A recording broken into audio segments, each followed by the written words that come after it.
Hi guys, welcome back to my YouTube channel. ඉතින් ඔන්න අද මම ඔයාලට කියලා දෙනවා කොහොමද අපිට මේ තනියෙන් අපේ අතේ size එක මැනගන්නේ කොහොමද කියලා. ඉතින් අපිට මේ දේවල් ක්‍රම කිහිපයකට කරගන්න පුළුවන්. ඉතින් ඇත්තම කියනවා නම් අපිට measurement එක මැනගන්න මෙන්න මේ වගේ tape එකක් අවශ්‍යයි. ඉතින් මං ගාව තියෙන ටේප් වර්ග දෙකක්. ඉතින් මෙන්න මේ වගේ ටේප් එකක් අවශ්‍යයි. ඉතින් මේ වගේ ටේප් එකක් හැමෝම ගාව නැහැ. ඉතින් මේ වගේ ටේප් එක නැති අවස්ථාවල තනියෙන් කොහොමද මෙෂර්මන්ට් එක බලාගන්නේ කියන විදිහ මම අද ඔයාලත් එක්ක ෂෙයා කරගන්නවා මේ වීඩියෝ එකේදී. ඉතින් මම හිතනවා මේක ඔයාලට ගොඩක් ප්‍රයෝජනවත් වෙයි කියලා. ඒක නිසා වැඩි කතා නැතුව අපි යමු වීඩියෝ එකට. ඉතින් මෙන්න මේ වගේ මෙෂර්මන්ට් ටේප් එකකින් මයින්ව නම් කොහොමද අපි අතේ සයිස් එක මැනගන්නේ.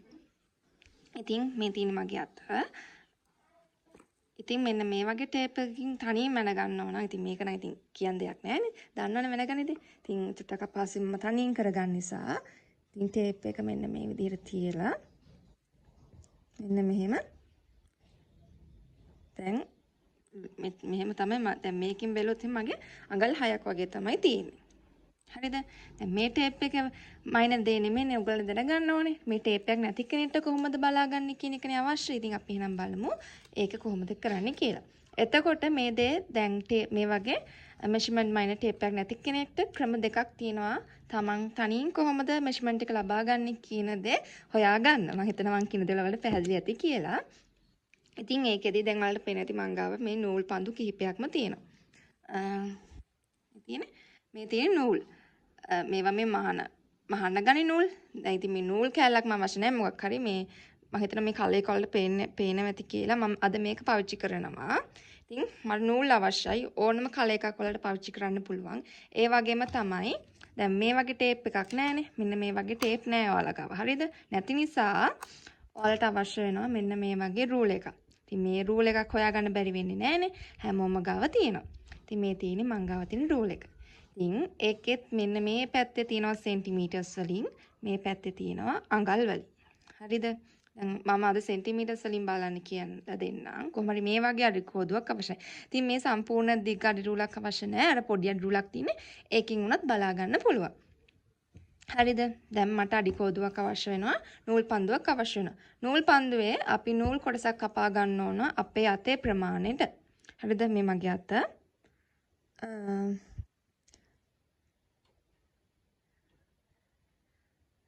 තනියෙන් කරගන්න ටිකක් අපහසුයි මේ වැඩේ.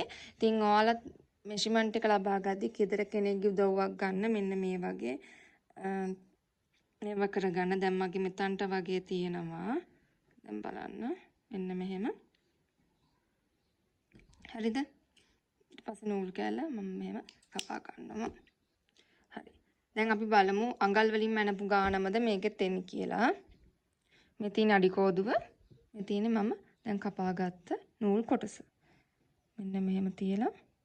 හරිද? හරි. දැක්කනේ තියෙන්නේ. මෙන්න මෙහෙම ඔයාලට පුළුවන් තනියෙන් ඔයගොල්ලන්ගේ සයිස් එක මැනගන්න. ඉතින් මෙන්න මෙහෙම මැනගන්න පුළුවන්. ඉතින් ඔයා කස්ටමර් කෙනෙක්ට මේ විදිහට බලලා එවන්න කියන්නේ ඒගොල්ලන්ට. ඉතින් මොකද මගෙත් ගොඩක් කස්ටමර්ස්ලට මේ තනියෙන් මෙෂර්මන්ට් එක ලබා ගන්න තේරෙන්නේ නැති වුණා. මෙන්න මේ ක්‍රමය තමයි මම යාළුවට කියන්නේ. දැන් මේ නූලේ මෙෂර්මන්ට් එක ලබා ගන්න ක්‍රමය හරි. දැන් ඔයාලට පැහැදිලි ඇති කියලා මම හිතනවා කොහොමද මේක බලාගන්නේ කියලා. හරි. දැන් නූල් කැල අවශ්‍ය නැහැ. අපි යමු අනිත් ක්‍රමයට. අනිත් ක්‍රමයේ කරද්දී අපිට අවශ්‍ය වෙනවා මෙන්න මේ විදිහේ කොළ කැල. මේ තියෙන්නේ half full scalp කොළයක්. මොකක් හරි කොළයක් අවශ්‍යයි. ඉතින් පොතක කොළයක් හොයාගන්න තලට ලේසියිනේ. ගෙදර පොත් ඕන තරම් ඇති. ඉතින් මේ වගේ ක්ලාස් එකක පොතක පිටුවක් කිරා ගත්තා.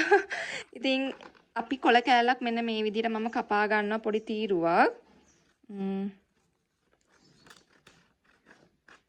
අර සාමාන්‍ය වලට තේරෙනවනේ අතේ ප්‍රමාණය කොච්චරක් වගේ ඇතිද කියලා. මෙන්න මේ විදිහට කපා ගන්නවා. සාමාන්‍යයෙන් මෙච්චර දිග කෑල්ලක් යන්නේ නැහැ. මෙන්න මේ විදිහට කොළ කෑල්ලක් කපාගෙන දැන් ඒකෙත් අපි අපේ මෙෂර්මන්ට් එක බලා ගන්න ඕන අතේ වට ප්‍රමාණයටම. හරිද? පොඩ්ඩක් ඉන්න ළමයි තනියෙන් කරන නිසා පොඩ්ඩක් අමාරුයි. තනියෙන් කරන්න බෑ කියලා දෙයක්වත් නැහැ ඉතින්. මගේ මෙතනට වගේ නේ තියෙන්නේ. ඔව් මෙතනට වගේ තමයි තියෙන්නේ. කොළ කෑල්ල ආයෙ චුට්ටක් මැනලා බලමු. වැඩදුනොත් එහෙම බෑනේ. ඔව් මෙතනට වගේ තමයි තියෙන්නේ. හරි. ඊට පස්සේ කොළ කෑල්ලත් මෙන්න මේ විදිහට කපලා අයින් කරගන්නවා. දැන් මේ රූල් එකෙන්ම තමයි මම ඒක බලන්නේ. ඉතින් මෙන්න මෙහෙම රූල් එක ළඟ තියලා මෙන්න මේ විදිහට මේව කරගන්න තමයි තියෙන්නේ. හරිද? දැන් මේ මගේ ඒ කියන්නේ දැන් ඔයාට අවශ්‍ය තැන තියෙන අතේ එන්න එතනට මෙන්න මෙහෙම මේව කරන්න තියෙන්නේ. මේ ඕගොල්ලෝ හරියට බලා ගන්න මම මේ තනියෙන් කොහොමද මෙෂර්මන්ට් එක ලබා ගන්න කියන අදහස් තමයි දුන්නේ. මෙන්න මේ විදිහ තමයි තියෙන්නේ. මට එක තනින් කරන්න අමාරුයි. හරි. කොහොම හරි ඉතින් මෙන්න මේ විදිහට තමයි මෙෂර්මන්ට් එක ලබා ගන්න.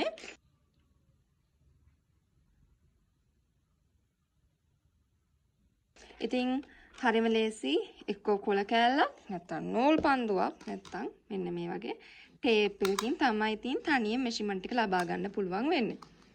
ඉතින් අද මම වීඩියෝ එකෙන් ඔයාලට කියලා දුන්නේ මෙන්න මේ වගේ ටේප් එකක් නැති කෙනෙක්ට කොහොමද සරලව තමන්ගේ මෙෂර්මන්ට් එක ලබා ගන්න කියන කාරණාව සම්බන්ධව. ඉතින් අතේ සයිස් එක පමණක් නෙමෙයි ඔයාලට නෙක්ලස් එකක තව ඇන්ක්ලට් එකක මේ සයිස් එක ලබා ගන්නත් පුළුවන්. එන්නේ ඒ විදිහට. මොකද පහසුම ක්‍රමය මෙන්න මේක තමයි. ගෙදර තියෙන දේවල් වලින් සරලම කරන්න පුළුවන්. ඉතින් මේ නූල් පන්දුවක් නැත්නම් ලණු කෑල්ලකින් හරි මැන ගන්න පුළුවන්. කිසිම ප්‍රශ්නයක් වෙන්නේ නැහැ.